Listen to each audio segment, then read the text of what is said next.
Muy buenos días a todos y a todas los asistentes.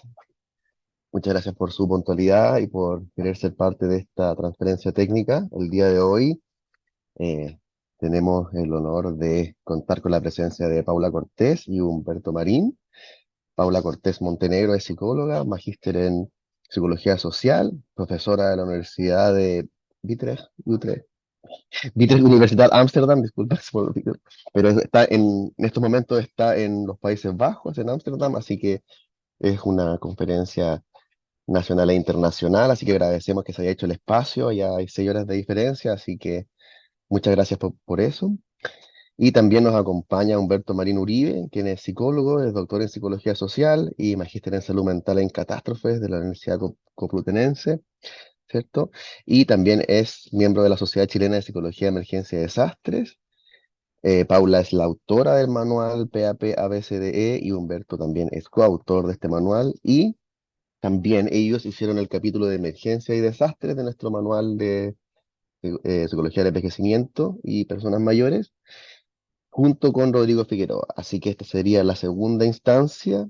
Comentarles de que la exposición que vamos a escuchar ahora, el paper fue ganador la mejor publicación del año de una revista europea, así que esto es una presentación bastante, eh, ¿cómo decirlo? Un privilegio poder contar con esto y que siempre destacar que esto ha sido de manera desinteresada y ad honorem, así que agradecemos el profesionalismo y las ganas de compartir su conocimiento y sabiduría, tanto de Humberto como de Paula. También de Hospital Digital nos acompaña Fernanda Gutiérrez, muchas gracias. Y eso, vamos a dar inicio entonces, va a partir la videoconferencia Paula y después va a relevarla Humberto, ¿cierto? Al final haremos las preguntas, las cuales las pueden empezar a escribir en el chat y yo después las voy a leer y tanto Paula como Humberto se las van a responder.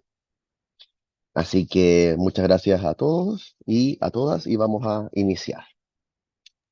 Adelante, Paula. Eso. Gracias, Alejandro, por esta introducción y también por la invitación a esta instancia. Me parece fantástico que personas de todo Chile y más allá de Chile se puedan conectar a este webinar, a esta capacitación. Yo estoy muy contenta de estar acá porque, como bien dices tú, es una instancia para compartir algunas cosas que se están haciendo en Chile, que son 100% hechas en Chile y que de alguna otra forma no escuchamos tanto. Siempre escuchamos mucho de otras partes, ¿no? Pero esto es una instancia para compartir lo que se hace en Chile y es un trabajo que tiene ya algunos años de trayectoria. Sin más preámbulo, les voy a contar entonces lo que tenemos preparado para hoy.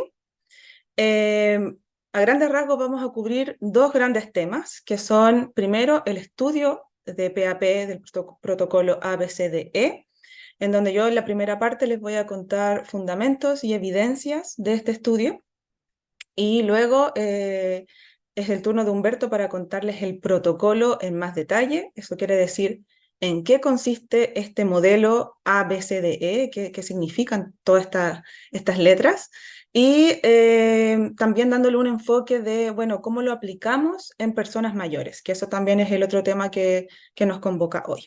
¿Ya? Así que en los primeros 20 minutos yo les voy a ir contando del estudio y de cómo es que surgió esta idea y cuáles han sido las repercusiones de este estudio. Así que vamos a esa primera parte entonces. Antes de comenzar, bueno, como les contó Alejandro, yo soy coautora del manual de PAP. También les quiero contar que, bueno, quizás para más adelante para preguntas si es que las tuvieran, pero a mí me tocó estar como el detrás bambalinas de toda la implementación de este estudio. Entonces hay hartas cosas como más anecdóticas o prácticas que compartir si es que tuvieran la inquietud. Pero más allá de eso, les quiero contar los fundamentos y evidencias de este estudio. Así que vamos a partir con eso. Algunos de ustedes se pueden estar preguntando, ¿qué son los PAP? ¿Qué son estos primeros auxilios psicológicos que han ganado harta fama en los últimos años? Y así, bien a grandes rasgos, les puedo contar que es un apoyo de tipo psicosocial de emergencia para ayudar a personas en crisis con el objetivo de recuperar su equilibrio emocional o biopsicosocial, ese es el primer el primer objetivo que queremos lograr con una aplicación de primeros auxilios psicológicos. Y el segundo es minimizar el potencial de desarrollar un trauma psicológico u otros trastornos, o mejor dicho, un trastorno de estrés postraumático, un cuadro depresivo, un trastorno de ansiedad, entre otros trastornos psicopatológicos. ¿Ya? Entonces, como ustedes pueden ver acá, esto es muy a grandes rasgos, marqué algunas palabras claves. Es un apoyo psicosocial, o sea, no es solamente de carácter psicológico, pero que sí tiene un impacto psicológico. Es para personas en crisis, y eso también es una palabra bastante amplia, en crisis humanitarias, como sugiere la foto acá, en crisis personales, luego de un accidente, luego de ser testigo de algún evento violento. ¿Ya? Podemos categorizar distintos eventos que generan una crisis, eso quiere decir que generan como un cierto malestar bastante repentino en la persona. ¿Ya? Eso a grandes rasgos para que tengamos una idea de qué son los PAP y qué es lo que queremos lograr con ellos. Ahora, estos PAP están basados en 5 principios básicos que han sido estudiados en la literatura. Estos 5 principios básicos han sido identificados por un investigador llamado Hopful y su equipo en el 2007, en el que ellos dicen, tenemos 5 principios básicos que cuando nos enfrentamos a una emergencia tenemos que cubrirlos de alguna manera. Y ustedes acá ya en la pantalla ven el primero, que es seguridad. El segundo es la autoeficacia. El tercero es la calma. El cuarto es la conexión, promover la conexión.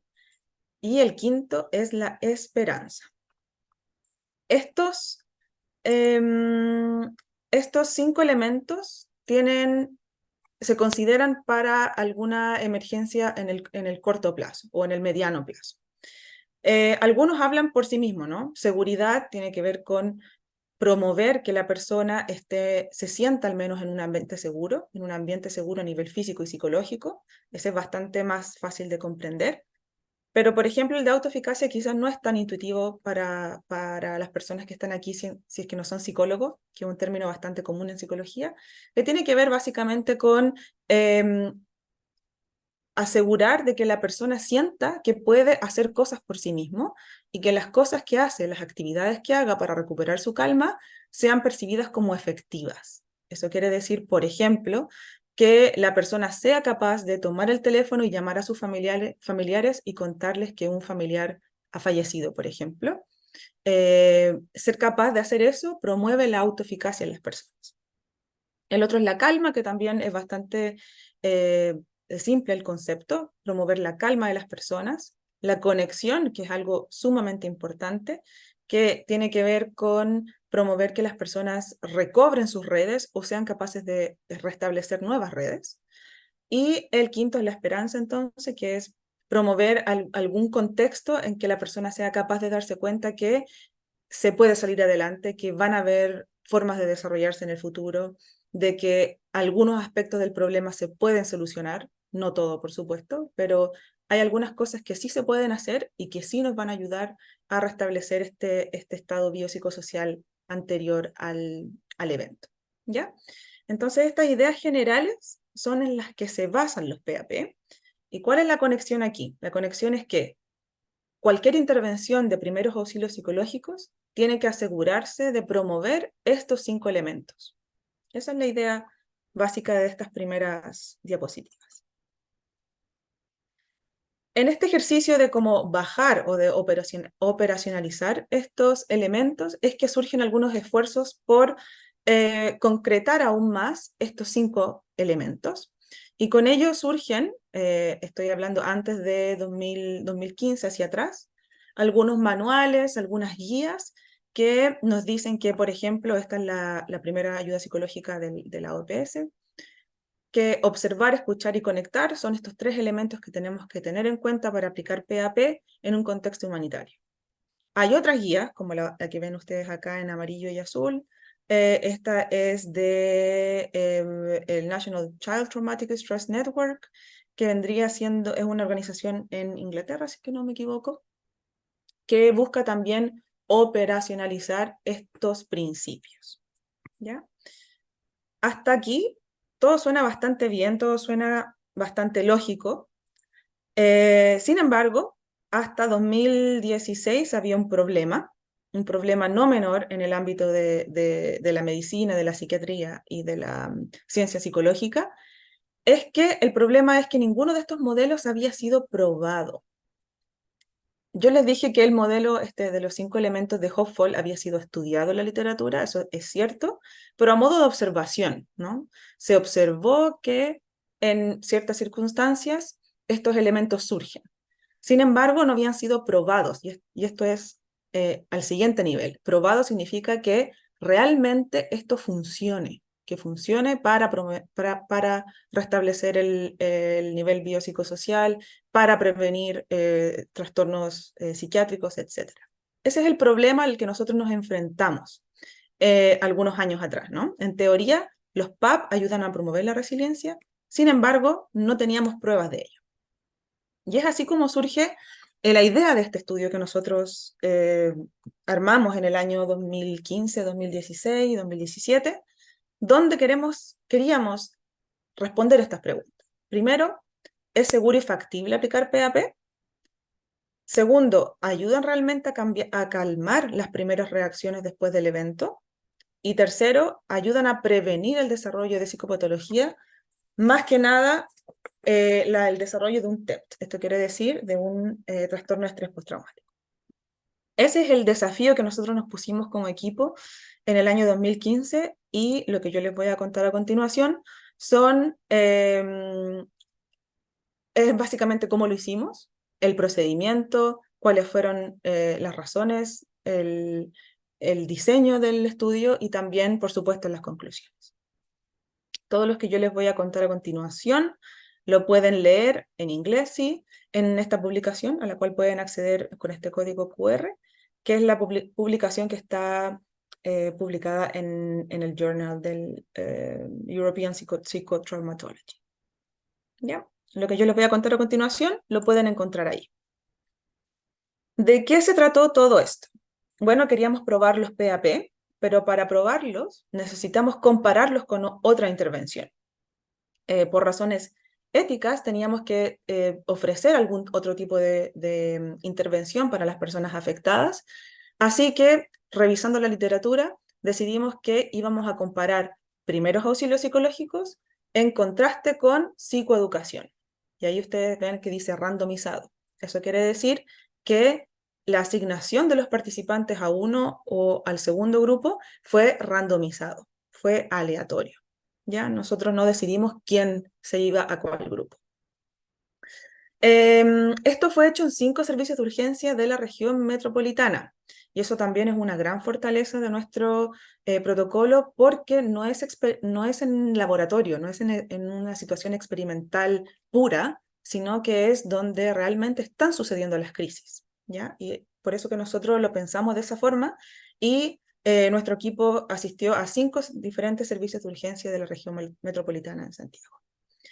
¿A quiénes seleccionamos? A personas afectadas por un evento potencialmente traumático del tipo no intencional. Aquí no tengo mucho tiempo para explicar por qué es solamente de tipo no intencional, pero quiero que se queden con la idea de que aceptamos a solo personas que han vivido accidentes o algún tipo de evento que no haya una intención de daño de otro ser humano, como por ejemplo un asalto. ¿Ya? Y estas personas tendrían que haber vivido este evento en menos de 72 horas. Si eso ocurrió dentro de 72 horas, podíamos reclutarlos para nuestro estudio. Esta intervención de PAP y de psicoeducación fue guiada en primera instancia por 16 alumnos de psicología, 16 alumnos que ya estaban en 4º año, que fueron entrenados para dar esta intervención. Ya no es simplemente estudiantes de psicología, sino que eran entrenados. Y esperábamos recolectar al menos 200 personas, considerando un margen de más del 10%. Hicimos seguimiento a 1 mes y a 6 meses. Y esto es importante. Los indicadores de efectividad que nosotros consideramos fueron 2. El primero es el alivio subjetivo inmediato después de la intervención. Y eso, a grandes rasgos, quiere decir si la persona se siente aliviada o no después de recibir la intervención. Y el segundo indicador es el síntomas de trastorno de estrés postraumáticos, medido con un instrumento, y el diagnóstico de estrés postraumático medido ya después de un mes, por una psicóloga también entrenada. ¿Ya? Entonces, hasta ahora le estoy contando que esta intervención la medimos a ver si funcionaban los PAP, considerando estos dos grandes indicadores, alivio subjetivo y síntomas de trastorno de estrés postraumático. Estos fueron las características de los participantes. Como les digo, los detalles los pueden ver en el artículo, pero a grandes rasgos les quiero contar que, por ejemplo, ideas claves aquí, la edad promedio de las personas fue de 48 años, pero la desviación estándar es bastante grande, como ustedes pueden ver aquí. Entonces, a eso si le suman 18 años, o sea, 48 más 18, estamos hablando también de personas mayores que fueron incluidas en nuestra muestra. Sin embargo, la edad promedio es un adulto medio, ¿no? Mayoría mujeres, mayoría casados, y el evento más común que nosotros encontramos fue una condición médica grave y repentina, tanto de uno mismo, que la persona haya recibido eh, él o ella misma una noticia de una condición grave, o que un familiar haya sabido que su familiar iba a fallecer o que tenía una condición médica grave. ¿Ya? Esas fueron las dos condiciones, las dos situaciones que más observamos en nuestro estudio. Ahora nos vamos a los resultados, y esto es lo que es lo más interesante en mi opinión. Acá en la columna azul, ustedes ven las personas que recibieron primeros auxilios psicológicos. En la columna roja, las personas que recibieron psicoeducación. Acá lo que estamos viendo en el eje Y es el alivio subjetivo, cómo se siente ahora después de la intervención en una escala de 0 a 10, donde 10 es mucho mejor. Y como podemos ver acá, a grandes rasgos, las personas que recibieron primeros auxilios psicológicos son las que se sintieron aún mejor que las personas que recibieron psicoeducación. También podemos ver acá que la diferencia es pequeña, pero es estadísticamente significativa. Eso quiere decir que estas diferencias no se deben al azar o cualquier otra razón, sino que son diferencias reales, pequeñas, pero reales. Entonces ahí tenemos nuestra primera conclusión. La segunda conclusión es, bueno, si la persona se siente mejor ahora, eso es parte de la historia, pero ¿realmente a la persona le sirvió para prevenir los síntomas de trastorno estrés postraumático y eventualmente prevenir el desarrollo de un diagnóstico de TEPT? Esa es una de las preguntas más importantes de nuestro estudio.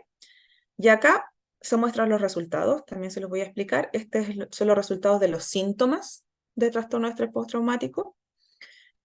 Pudimos ver que las personas que recibieron solo psicoeducación tuvieron un puntaje más alto en esta escala de TEPT en comparación con las personas que recibieron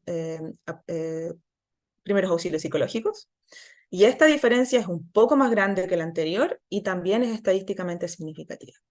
¿Ya? Eso sí, quiere decir que las personas que recibieron PAP reportaron menos síntomas de TEPT al mes comparado con las personas que recibieron psicoeducación.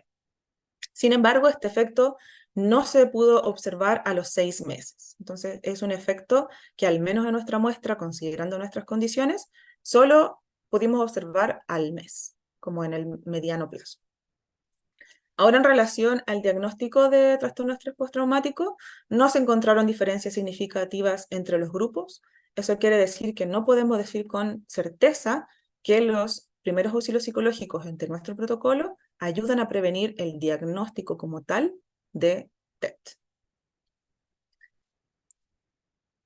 Las conclusiones entonces de este estudio. Yo tengo varias conclusiones que me gustaría contarles. Las primeras 4 que ustedes ven en pantalla tienen relación con conclusiones prácticas. Eso quiere decir que con este estudio aprendimos varias cosas. Que es posible implementar un ensayo clínico randomizado en la sala de urgencia, es posible entrenar a proveedores de PAP, es posible usar este protocolo ABCDE de manera flexible y en situaciones diversas, y 4, el protocolo de ABCDE es un modelo que operacionaliza los principios básicos de la ayuda psicológica. Eso quiere decir que considera los 5 elementos que yo les conté al principio y los baja, los operacionaliza en medidas concretas que podemos aplicar, que cualquier persona entrenada puede aplicar. Esas son las conclusiones prácticas. Las conclusiones ya más de contenido son que la intervención de PAP sí provee apoyo psicosocial inmediato, que se observa a través del alivio que las personas sienten cuando reciben esta intervención, que los PAP también tienen la capacidad de disminuir el impacto del evento. Eso quiere decir que las personas sí reportan menos síntomas de TEP, pero aquí nos queda la duda que es necesario explorar acciones para ver un efecto a nivel diagnóstico de TEP a largo plazo, ¿ya? Y eso son consideraciones metodológicas, consideraciones de intervención, ahí también se abre la puerta para futuras investigaciones. Y bueno, el estudio es el primero en ofrecer la evidencia concreta que respalda el uso de los PAP. Esto no se había hecho en ninguna parte en el mundo antes, y es por eso que, como nos contó, bueno, como contaba Alejandro al principio, es por eso que este artículo ganó este premio tan importante a nivel internacional. Y también es un estudio que es 100% hecho en Chile, con personas chilenas, con equipos de investigación chilenos, con participantes chilenos, y que es, por supuesto, un gran honor compartirlo hoy día con ustedes. Eso es todo lo que yo les tengo que contar. Creo que inmediatamente Humberto sigue con el relato, ¿verdad? Sí. Así es. Así es, inmediatamente sigo yo. Muchas gracias, Paula. Voy a compartir mi pantalla entonces para que puedan visualizarla. Ahí estamos. Ok, bien. Muchas gracias, Paula. ¿Me confirman que la ven? Sí, entiendo que sí. Sí, perfecto, bien. Muchas gracias, Alejandro y Paula. Bien, yo voy a comentarles ahora en qué consiste este protocolo de primer auxilio psicológico, cómo se aplica y cuáles son las recomendaciones puntuales para personas mayores, ¿ok? Porque aunque tal como decía Paula, este estudio, esta investigación fue validada en población general, había un grupo importante que también estaba en la muestra integrada por personas mayores, y vamos a ver un poco cómo opera ya este protocolo, ¿ok? Primero, un contexto. ¿En qué lugares, en qué contextos, en qué situaciones se pueden aplicar los primeros auxilios psicológicos? Los contextos son amplísimos, ¿sí? Se entiende como cualquier situación de crisis, cualquier evento, desastre, crisis, emergencia. Por ejemplo, los eventos que hemos estado viendo en el último tiempo, ola de calor de Europa. Por ejemplo, eventos o actos asociados con violencia, con actos o con violencia generalizada. Terremotos, desastres asociados a los tsunamis también, otro tipo de desastres hidrometeorológicos, por ejemplo, que estamos viendo ahora, justamente en este minuto, en las horas que estamos viviendo, Estados Unidos se está viendo afectado por un gran huracán, también en incendios forestales. También en pandemias, lo aplicamos mucho en la pandemia de COVID o en cualquier otro tipo de enfermedad. En la guerra, Europa tenía una mirada muy importante hacia cómo proteger a las poblaciones afectadas por la guerra de Ucrania, y ese es uno de los motivos por los cuales también se priorizó el que las revistas publicaran artículos de primer auxilio psicológico o de otras herramientas para ayudar a la población. Y esos fueron los motivos también que ayudó a que este artículo obtuviera el primer lugar para el mejor paper del 2022, tal como nos dijo Paula. Y también en malas noticias, ¿ah? Cuando yo tengo que, como un equipo de salud, notificar, comunicar un mal diagnóstico, un fallecimiento, una mala noticia. Entonces, con esto quiero decir que la herramienta de primeros auxilios psicológicos tiene una aplicación amplia en todo lo que conocemos como crisis, ¿ok? Ahora, ¿de dónde nace? Pablo lo explicó muy bien, lo dijo mejor que lo puedo decir yo. Solamente decir que incluso el 10 de octubre del 2016 fue bautizado como el Día Nacional de la Salud Mental, con foco en los primeros auxilios psicológicos, para concientizar a la población, a los profesionales también, que los primeros auxilios psicológicos son la herramienta que tiene que ser utilizada para ayudar a personas en situaciones de crisis. Pero obviamente aquí nos enganchamos y aquí está el enganche con lo que decía Paula. Bueno, ¿los PAP realmente funcionan o se trata de otra moda? Paula explicó esto en detalle, ahí está el paper, también se lo mostró, ahí está el código QR para que lo puedan descargar, perdón. Ahora, ¿dónde aparecen aquí las personas mayores? Voy a ir de lo general a lo particular. Primero, ¿cuáles son las personas que pueden verse afectadas por eventos potencialmente traumáticos tales como los que mencioné anteriormente? Hay un grupo de autores que en los años 80 hizo una categorización de distintos grupos, de 6 grupos, que es la que voy a mostrar ahora. Imaginemos que hay una ciudad, imaginemos que hay un desastre aéreo, imaginemos que un avión cae alrededor de la ciudad, y ahí podemos ya empezar a identificar cuáles son los grupos potencialmente afectados. Está el accidente aéreo, el desastre aéreo, están los equipos de rescate, y ahí se identifican los 2 primeros grupos. Primeramente, los directamente involucrados, las personas que iban dentro del avión. ¿Pueden ir personas mayores dentro del avión? Sin duda que pueden ir personas mayores dentro del avión.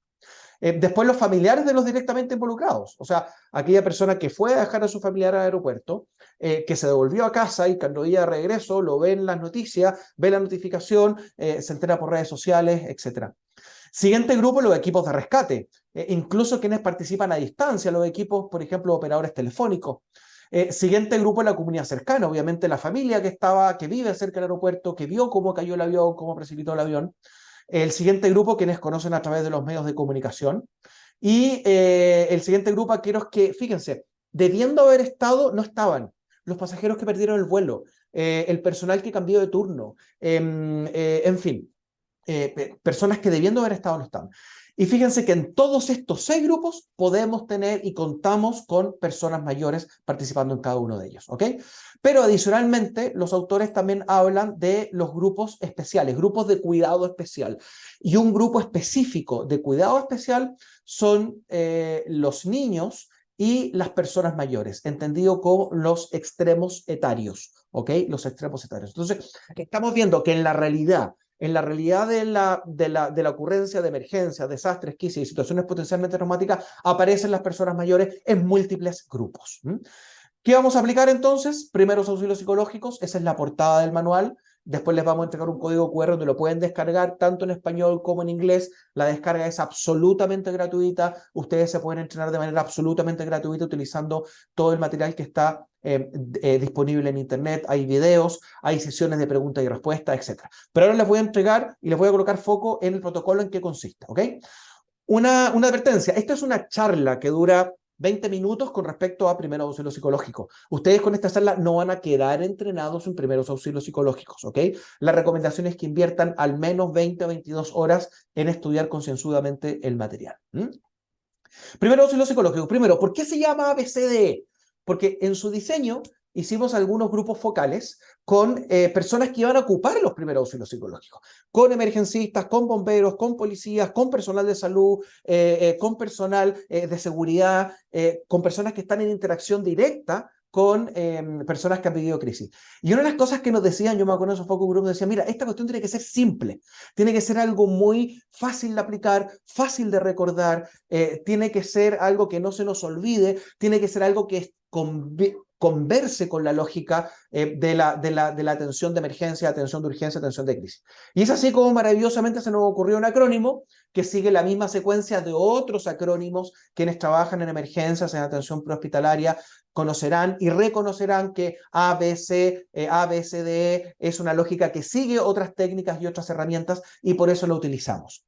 Y en función de eso, fuimos adaptando cada una de las letras a las etapas que componen el primer auxilio psicológico. Primero, la letra A como símbolo de escucha activa, vale decir, recibir a la persona, acoger a la persona, escucharla y leerla integralmente, ver cuáles pueden ser las necesidades que esta persona está necesitando, no solamente porque las exprese, sino que porque las veo. Veo que está con la ropa mojada, veo que está con una herida, veo que está tiritando de frío, etc.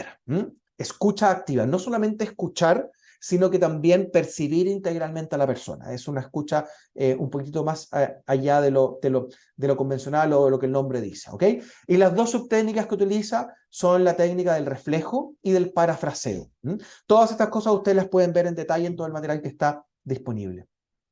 La segunda etapa, reentrenamiento de la ventilación. Y fíjense, ¿qué error ortográfico cometimos? Escribimos ventilación con B larga. ¿Por qué? Porque nos tenía que cuadrar la mnemotecnia del ABCDE y porque además tal como comentó Paula, el paper original fue escrito en idioma inglés, que es el idioma en el cual se escribe la ciencia, y ahí era British Retraining, reentrenamiento de la ventilación con B larga, pero entendemos que cuando damos este contexto, los participantes entienden perfectamente el uso y la falta evidente en error ortográfico, pero hablar del reentrenamiento de la ventilación.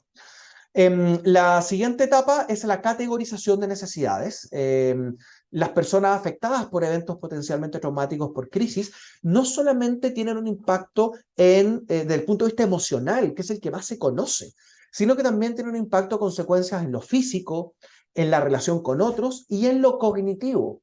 Las personas narran, cuentan que cuando han vivido una crisis o cuando están estresadas, cuando están complicadas, de repente les complica tomar decisiones a asuntos muy simples, ¿sí? De repente nos dicen, oiga, profe, lo que pasa es que yo tenía como la cabeza hecha un lío, no entendía bien cómo hacer esto.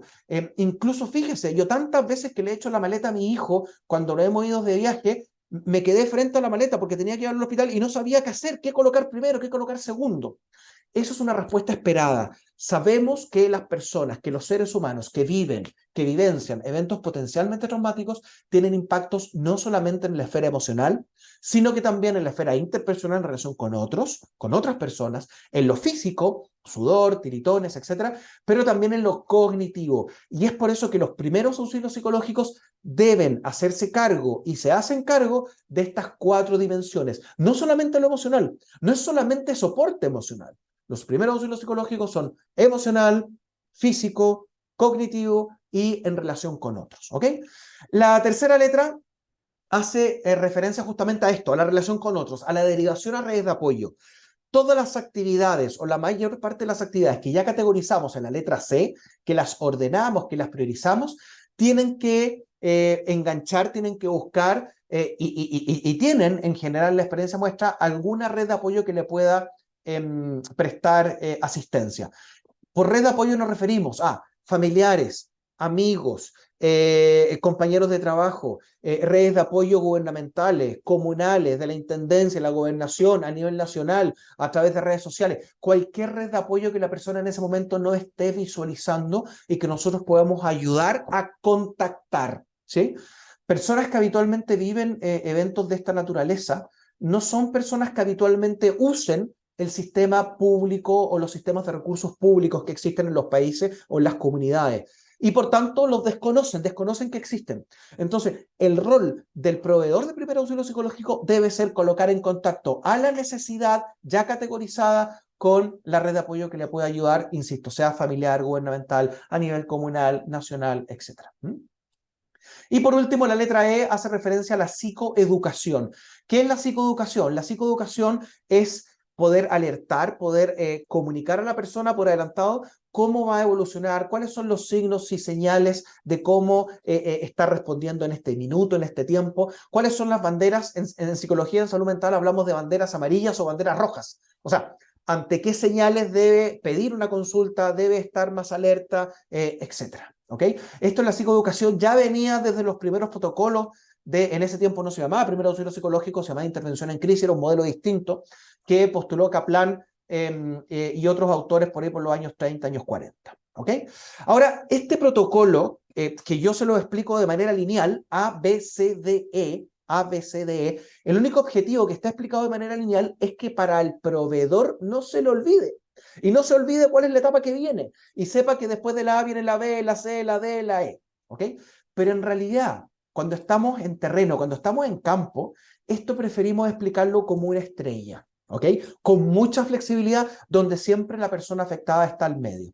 Entonces, si bien es cierto, comenzamos con la letra A, con la escucha activa, cuyos fundamentos son el parafraseo y el reflejo, y después teóricamente tenemos que ir a la letra B, cuyo fundamento es el 4-4-4. Vale decir, tome aire en 4 segundos, en 4 tiempos, bote inmediatamente el aire en esos mismos 4 tiempos y mantenga sus pulmones sin aire por 4 tiempos.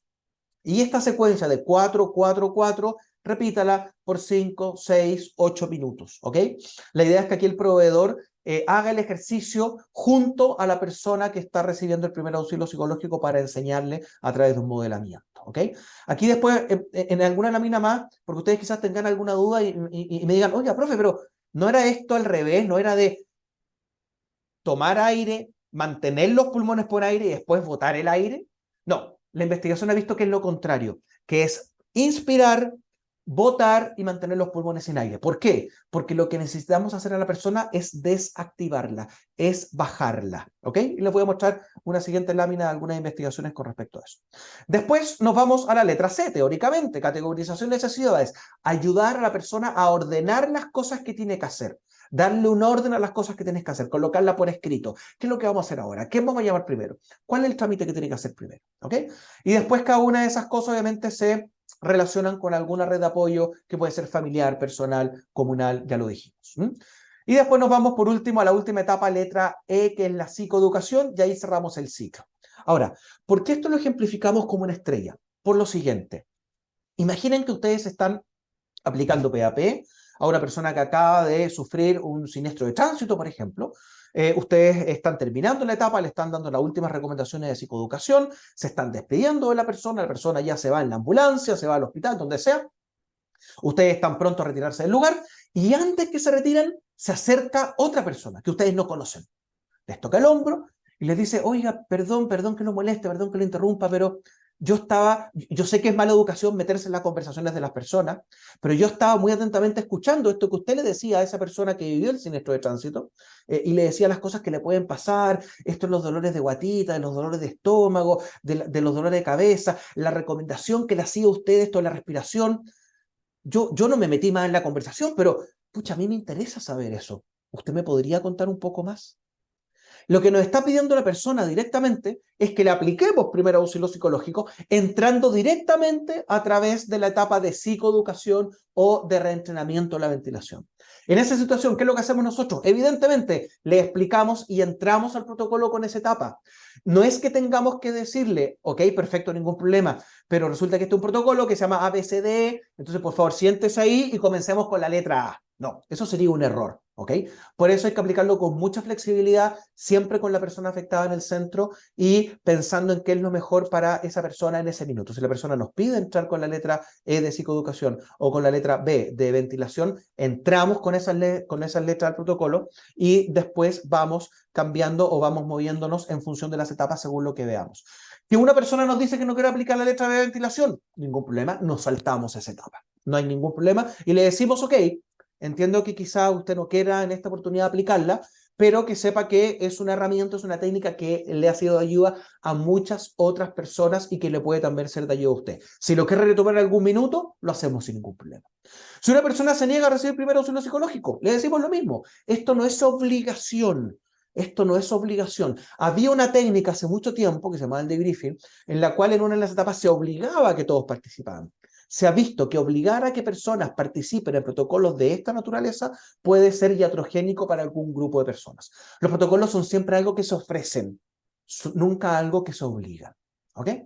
Esta es la lámina que le había quedado debiendo, porque siempre me hacen la pregunta, oiga, profe, pero no era esto de que había que inspirar y después expirar. Sí, lo que se ha visto. Si yo deseo calmar a la persona, desactivar a la persona, que es lo que estamos buscando con un protocolo de primer auxilio psicológico, el protocolo es al revés. El protocolo es tomar aire, botar aire y dejar los pulmones sin aire en ritmos de 4 tiempos. ¿Ok?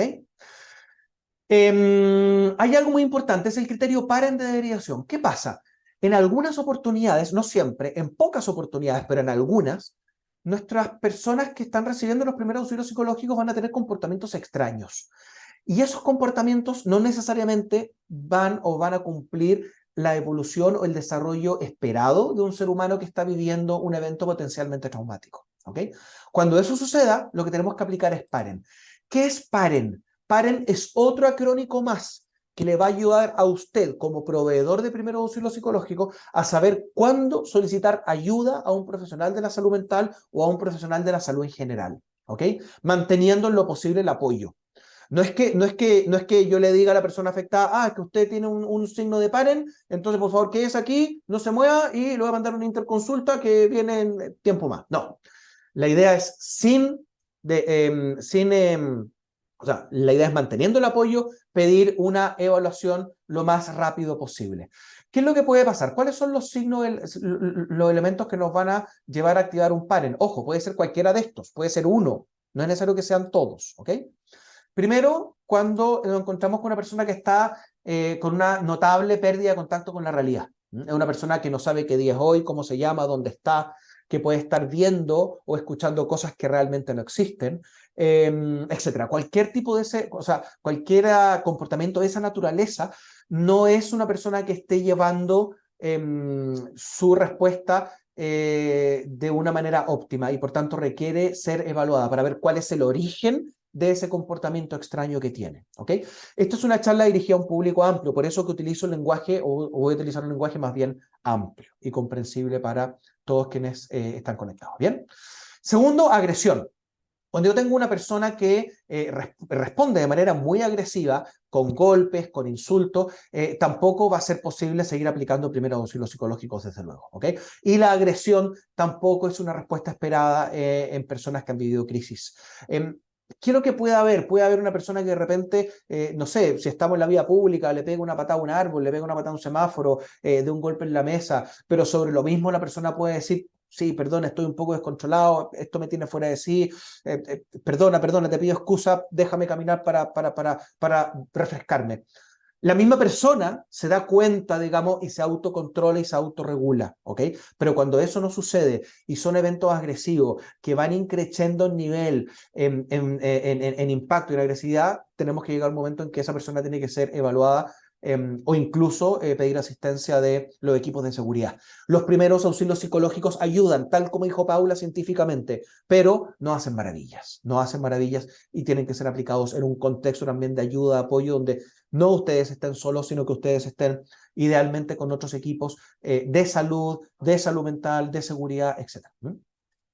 Sigo, la letra R se refiere a ausencia de respuesta a estímulos. O sea, la persona no tiene ningún tipo de respuesta a ningún tipo de estímulo. ¿Ah? Uno le llama por su nombre, no responde, lo toca, lo llama, y no hay ningún tipo de respuesta. Esa persona puede estar inconsciente, puede estar a punto de desmayarse, puede tener una hemorragia interna, no sabemos. Y como no sabemos lo que puede suceder, tenemos que pedir que esta persona sea evaluada por un profesional de la salud. ¿Ok?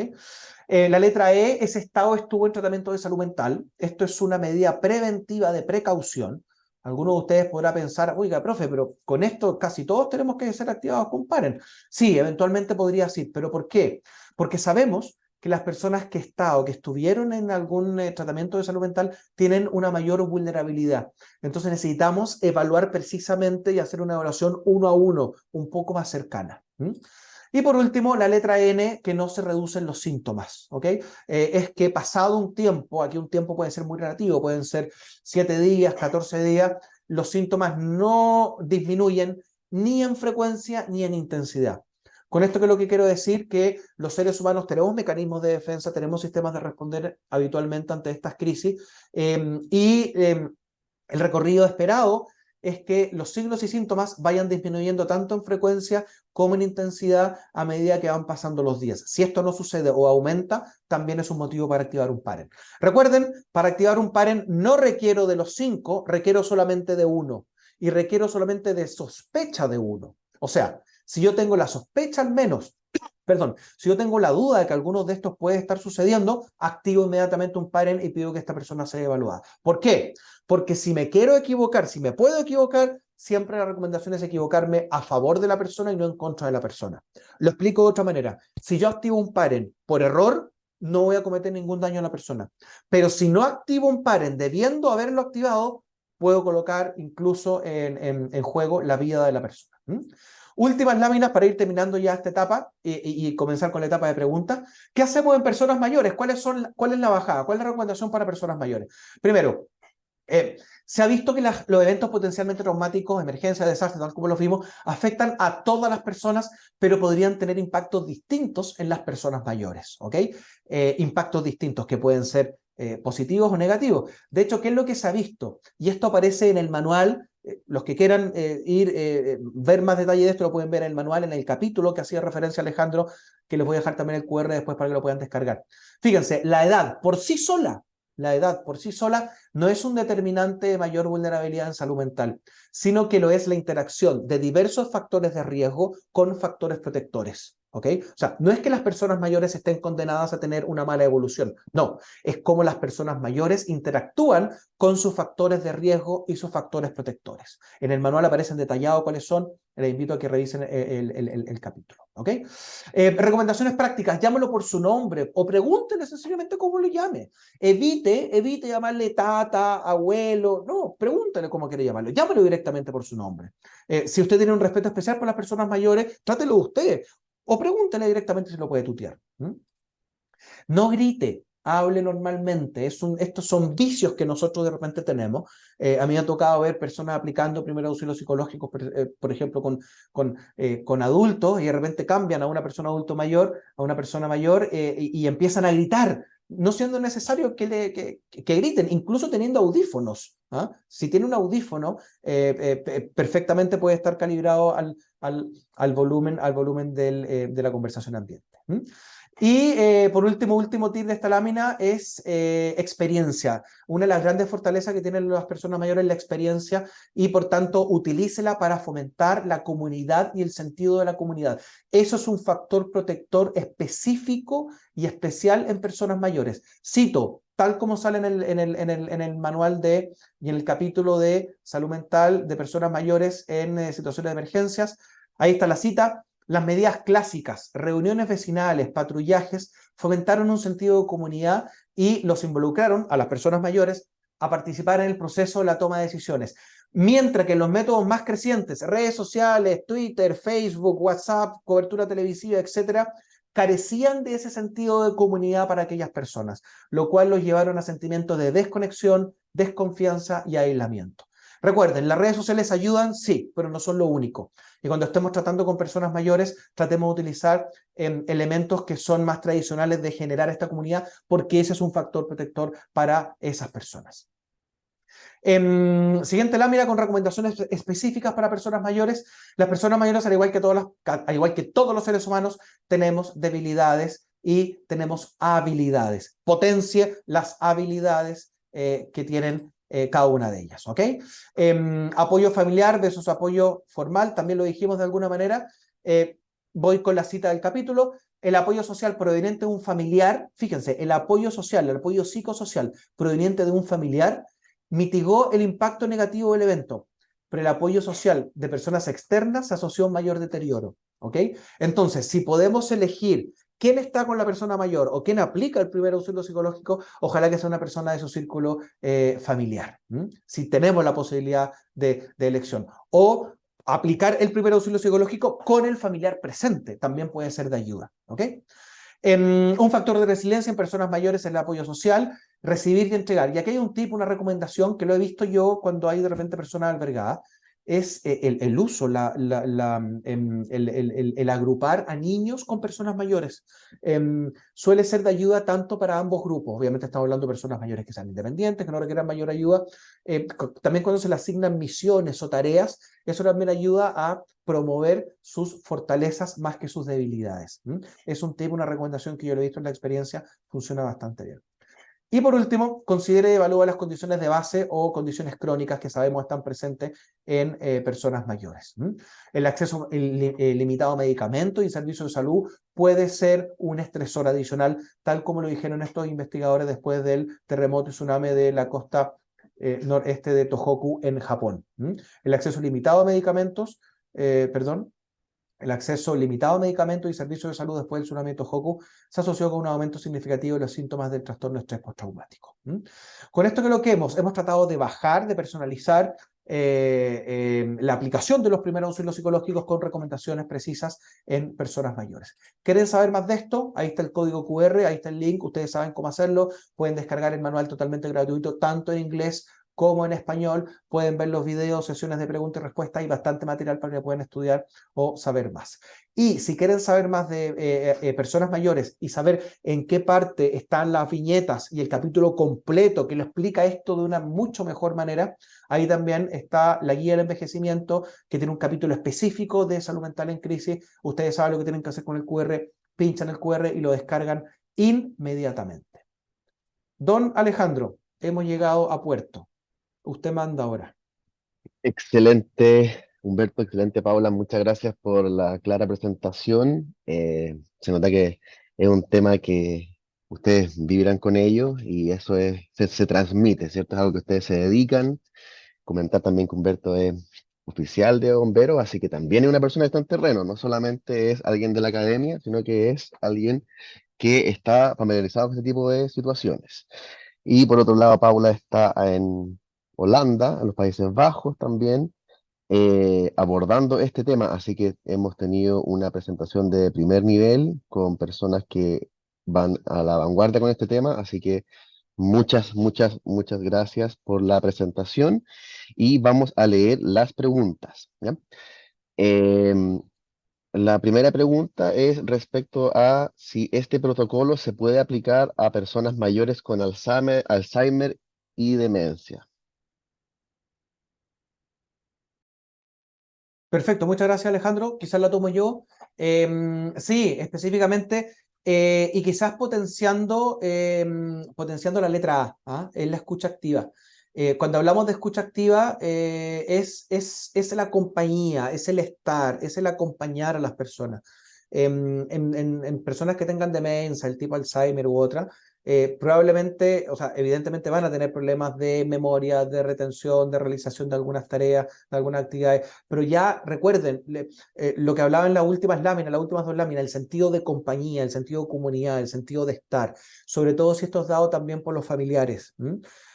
Puede ser que yo le entregue, yo le enseñe a los familiares estas 5 etapas del A, B, C, D, para que ellos también tengan una herramienta. Sabemos que personas mayores que tienen ese tipo de demencia, no solamente, o sea, tienen un gran nivel de afectación al cuidador, a la persona que lo cuida, a la cuidadora. Y una forma en que estoy haciendo quizás, por decirlo, un 2 por 1, digamos, es ayudar a la persona mayor, pero también ayudar al cuidador, entregándole una técnica concreta para que sepa qué hacer. En algunas oportunidades nos dicen, bueno, pero ¿qué es lo que hago? ¿Qué les digo? ¿Cómo respondo? Bueno, aplica el protocolo ABCD y después vaya nuevo con el A, y vaya nuevo con el B, y vaya nuevo con el C. Eso le va a dar un contenido. Súper.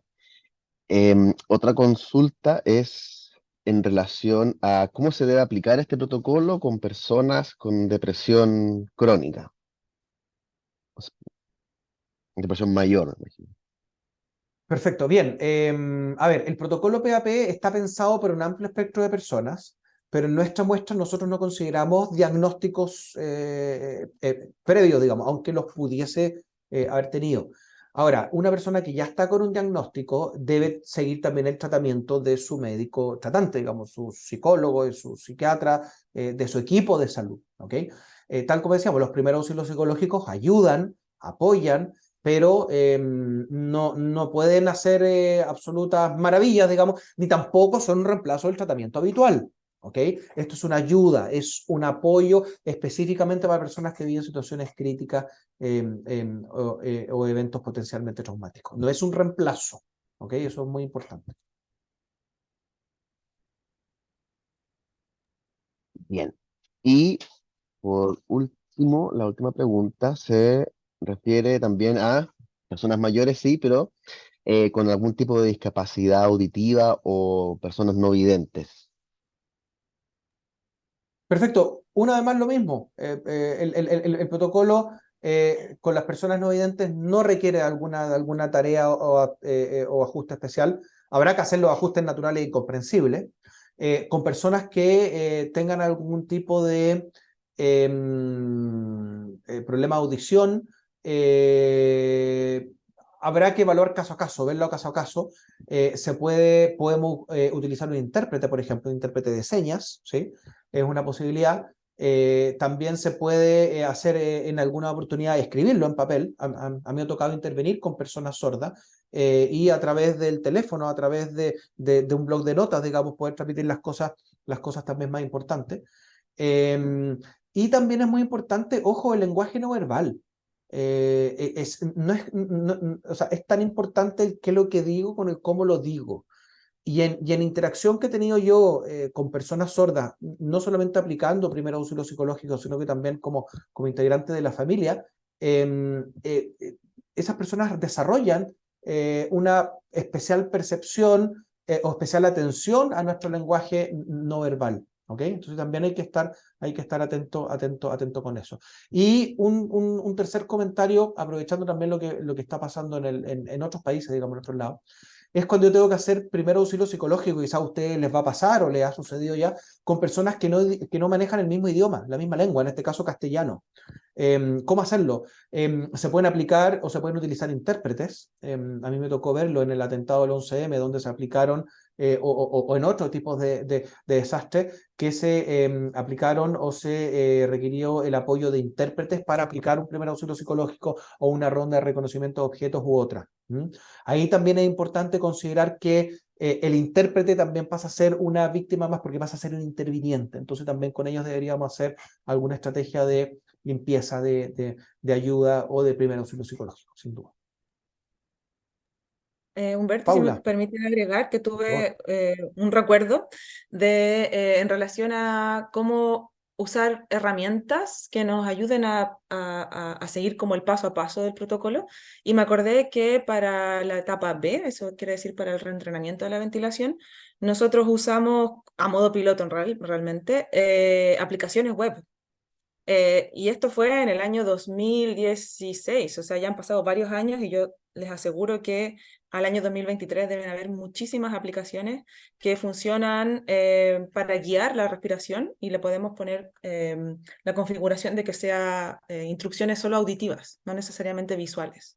Pero también hay otras que son netamente visuales y que también ayudan como a estar en el momento presente y apoyar a la aplicación de la respiración, que puede ser usado para personas no videntes o incluso estoy pensando niños que quizás ven que usar la pantalla es algo mucho más fácil para ellos. Pero todo esto es súper interesante y nos falta investigación para realmente probar si es que esto se puede ser usado en la realidad, en las distintas condiciones o no. Sí, súper. Complementando, y efectivamente, muy bien, Paula. Y están también en formato Android, iPhone, o sea, para los teléfonos, para los dispositivos, y para uno poder asistirse cuando no tengo un monitor. Muy bien. Súper. Aquí otra consulta que me da la sensación que es como, aquí se podría aplicar el paren, pero dice, si un paciente está pasando por algún episodio de manía, ¿sería ir directamente con un profesional y no aplicar el ABC? Esa es la consulta. Paula, tú, yo, ¿sí? Bueno, la misma pregunta da la respuesta. Sí, efectivamente, eso es un paren por todos lados, digamos. ¿Ah? Una persona que esté con un episodio de manía o con alguna otra cosa del paren debe ir inmediatamente a una urgencia psiquiátrica, digamos. Si bien es cierto, y aquí hago también una aclaración. Cuando nosotros hablamos de primer auxilio psicológico, tratamos de instalar la idea, en realidad no nosotros, Naciones Unidas, Organización Mundial de la Salud, digamos, ¿ah? De hacer un símil con los primeros auxilios médicos.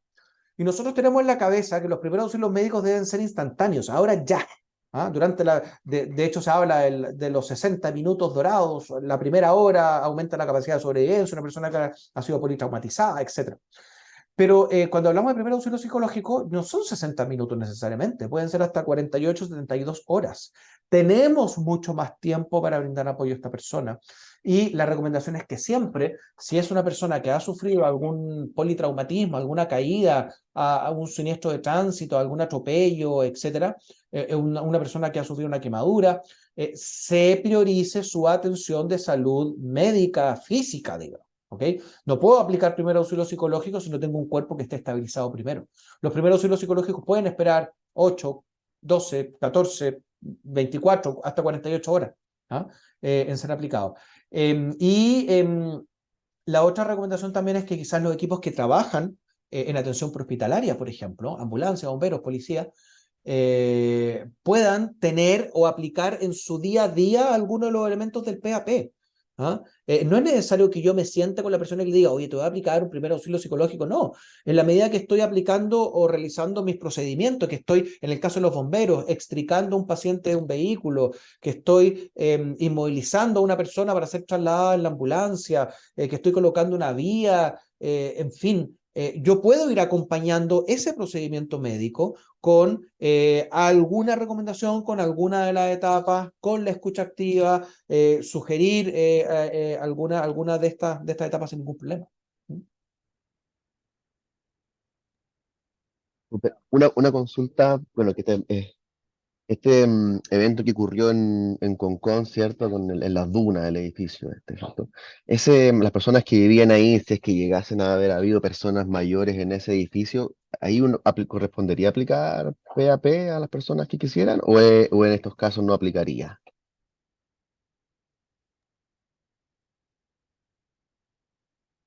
Yo creo que de todas maneras aplica, porque al Ya. fin y al Ujú, cabo, mira, lo que sucede es lo siguiente. em, ¿Qué es un evento potencialmente traumático? Porque para algunos, un evento potencialmente traumático no va a ser lo mismo que para otros, ¿sí? ujú. Entonces está cargado por la vivencia subjetiva de cómo yo veo amenazada mi vida o mis condiciones de salud o mis condiciones de integridad. ¿Mm? Yo aquí siempre coloco un ejemplo, nos toca, y perdón por extenderme, pero creo que este punto puede ser ilustrativo. A mí me toca entrenar habitualmente a equipos que trabajan en emergencia, en atención prehospitalaria, en la calle, etc. Y yo siempre les digo, ustedes salen, no sé, todo el día a 15 procedimientos relacionados con emergencias eléctricas o con emergencias de gases. Entonces, para ustedes es un procedimiento más. Y hay que aplicar el protocolo y cuando están en la activación número 18 del día, ya es un procedimiento más. Pero nunca olviden que para la persona que los llamó, para la persona que tuvo que marcar un número de emergencia, tuvo que decir dónde estaba y tuvo que decir, sabe que hay una emanación de gas, sabe que tengo miedo a intoxicarme y que vio que llegaban 4 o 5 vehículos de emergencia con sirenas, con luces, para esa persona es un evento extraordinario que no le pasa todos los días, que no le sucede todos los días. Entonces, eso nunca hay que perderlo de perspectiva, nunca jamás hay que perderlo de perspectiva. ¿Sí? Depende de la visión, de la percepción que tenga la persona. Yo puedo ir a atender un siniestro de tránsito, por ejemplo, qué sé yo, en la calle de mi pueblo, de mi ciudad, y puedo ver que en realidad fue un bus, un vehículo de envergadura superior que me pasó a llevar el espejo y todo el costado del vehículo. Pero para esa persona que está dentro del vehículo y que le pasó a llevar su costado y que están los vehículos enganchados y que la persona está ilesa pero no puede salir y tiene que venir un personal del SAMU, un bombero a sacarlo, el mundo se le vino encima. Entonces, no hay que perder esa perspectiva, ¿no? No hay que perder nunca esa perspectiva, que está asociada con la percepción de vulnerabilidad y la percepción de control y de manejo que tienen cada una de las personas.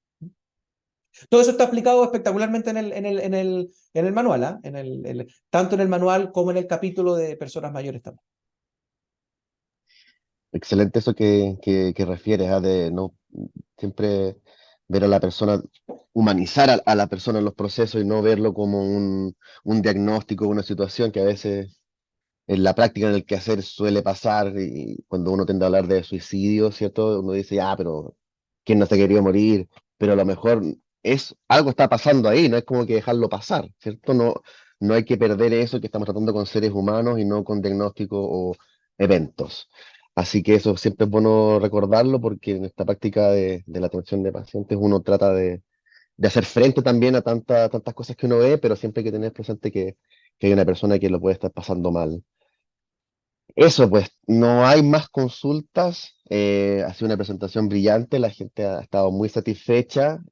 También nos han saludado desde Lima, así que también ha sido internacional esta presentación. Y quiero agradecer nuevamente a Humberto Marín, ¿cierto? A Paula Cortés, quienes nos hicieron esta presentación, como les comenté, de manera desinteresada, ad honorem, y eso se agradece mucho. Compartir el conocimiento entre pares es algo que necesitamos siempre potenciar, porque nos da la sensación de que no estamos solos y que hay mucha más gente estudiando cosas para que nosotros podamos desempeñarnos de mejor manera. Así que quiero agradecer nuevamente, contarles que esta grabación va a estar en la página de la DIPRESE, donde están todas las otras transferencias de la guía de envejecimiento y también en los links y los QR que dio Humberto y Paula, que pueden descargar y también autocapacitarse, ¿cierto? Así que nada, pues muchas gracias, nos estaremos viendo en otra transferencia técnica y eso, nos estamos a consultas sin certificación, no, esto solamente es por interés de participar y mejorar en el qué hacer. Le vamos a dar una vuelta a la certificación porque el otro año queremos ya potenciar el tema salud mental y personas mayores y de ahí, Humberto, bueno, vamos a tener una reunión, si quieres también, Paula, porque vamos a armar una mesa de salud mental y personas mayores en el MinSal y van a tener distintos clústeres esta mesa. Una mesa va a ser la subcomisión suicidio, la subcomisión trastorno ansioso, la subcomisión emergencia y desastre, la subcomisión ideación suicida, y va a tener dentro de esta subcomisión promoción, prevención y tratamiento. Promoción, prevención y tratamiento. Y todo eso va a ser digital, así que esperamos el otro año contar con eso, un poquitillo de presupuesto, ¿cierto? Ya y tomar el tema de personas mayores y salud mental por las astas. Así que eso. Muy bien, Muchas pues gracias gracias por la por la invitación invitación, por la Gracias a iniciativa. ustedes.